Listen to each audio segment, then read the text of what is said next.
Energy मतलब energy in motion, मतलब ये एक मूवमेंट है, इसको हमेशा ये मूव होना चाहिए, इसको सप्रेस नहीं करना चाहिए, इसको बस एक्सप्रेस करना है। पर इस इमोशंस में दो तरीके के होते हैं, अच्छा या बुरा नहीं। ये होता है ड्रेनिंग, मतलब हमारी एनर्जी को ड्रेन करने वाला, या हमको एनर्जाइज करने वाला। हमारे एनर्जी को ड्रेन करने वाले इमोशंस होते हैं जैसे कि भय, डर, गुस्सा, फ्रस्ट्रेशन, इम्पेशंस, और होता है जजमेंट। मतलब जब हम एक जज करते हैं किसी को, हम ये हमारी हायर कॉन्शियसनेस क्या मानता है, मतलब हम एक दूसरे से सेपरेट है, हम एक नहीं है। मतलब आप रीइंफोर्स कर रहे हो। अगर आप सिखा सकते हो क्लासेस में जाके हम सब एक है, हम एकता में जीते हैं, पर हम क्लास से बाहर आके एक दूसरे से जज करता है, अरे वो गलत कर रहा है, वो गलत सिखा रहा है, ऐसा भी जजमेंट, कोई भी जजमेंट, वो गलत सिखा रहा है, गलत बोल रहा है, ऐसा जजमेंट हमको एक दूसरे से अलग कर रहा है, एक सेपरेट कॉन्शियसनेस क्रिएट कर रहा है। मतलब हम जो बोल रहे हैं कि हम सब एक है, उसको कॉन्ट्रडिक्ट कर रहा है इमीडिएटली वो जजमेंट। तो आप एक कंफ्यूजन क्रिएट करते हो और आपके मैनिफेस्टेशन में, आपके रियलिटी में वही आपको मिलता है, वही ऑब्स्टिकल्स आपको मिलता है। नो वंडर कि आपके लाइफ में ऐसे लोग आते हैं जो कंप्लेन करते हैं, या आप खुद कंप्लेन कर रहे हो, क्योंकि आप ऐसे सिग्नल्स क्रिएट कर रहे हो जो कि कॉन्ट्रडिक्ट कर रहा है।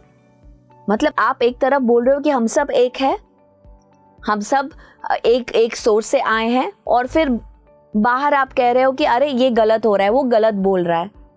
ये जो सेपरेटिवनेस ये क्रिएट करता है डिस्टॉर्शन, मतलब एक ब्लॉक हमारे कॉन्शियसनेस में।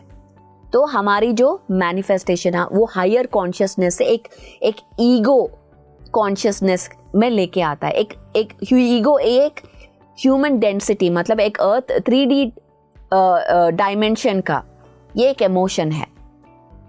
तो जब हम इस इमोशन में आ जाते हैं तो अब सब कुछ मैटर हो जाता है, एनर्जी नहीं। जब हम एक क्वांटम मॉडल से देखते हैं तो क्या होता है, एनर्जी बिकम्स मैटर। जो आइंस्टाइन ने कहा है, जो मास्टर आइंस्टाइन ने कहा है, E=mc², energy equal to matter.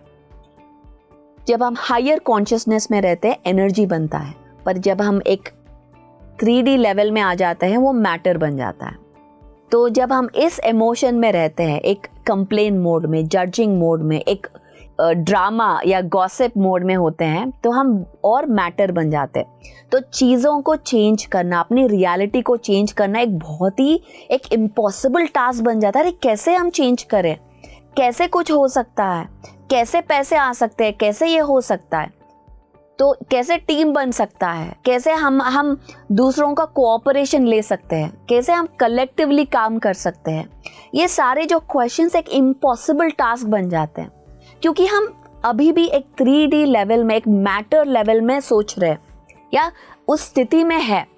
अगर हमको हमारी जो सोच को हमारी स्थिति से मैच करेंगे, मतलब इस जजमेंट से बाहर आना पड़ेगा। पहले बात, कोई भी जजमेंट हो, चाहे वो आप एक फिल्म स्टार को जज करो, चाहे वो कोई एक्टिंग को जज करो, मूवी को जज करो, या आप पॉलिटिशियन को जज करो, एक ऑर्गेनाइजेशन को जज करो, कुछ भी हो, किस चीज़ को जज करेगा वो ज़रूरत नहीं है, पर वो एनर्जी में आप हो, उस इमोशन में आप हो।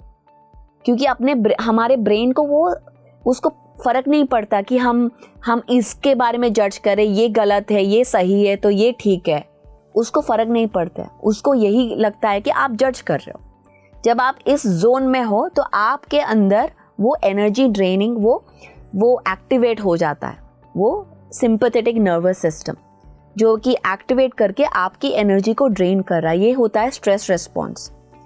अब अगर आप बार बार इसी स्थिति में हो, मतलब ये इमोशन बार बार एक्टिवेट हो रहा है, आप बहुत काम कर रहे हो, आप बहुत अच्छे दिल के हो, बहुत कंपैशनेट हो, बहुत काइंड हो, बहुत जेनरस हो, पर आप जज कर रहे हो, तो फिर भी कोई फ़ायदा नहीं है। क्योंकि आपके ऐसा बकेट है, आप बकेट में पानी डाल रहे हो, पर बकेट के नीचे होल्स है।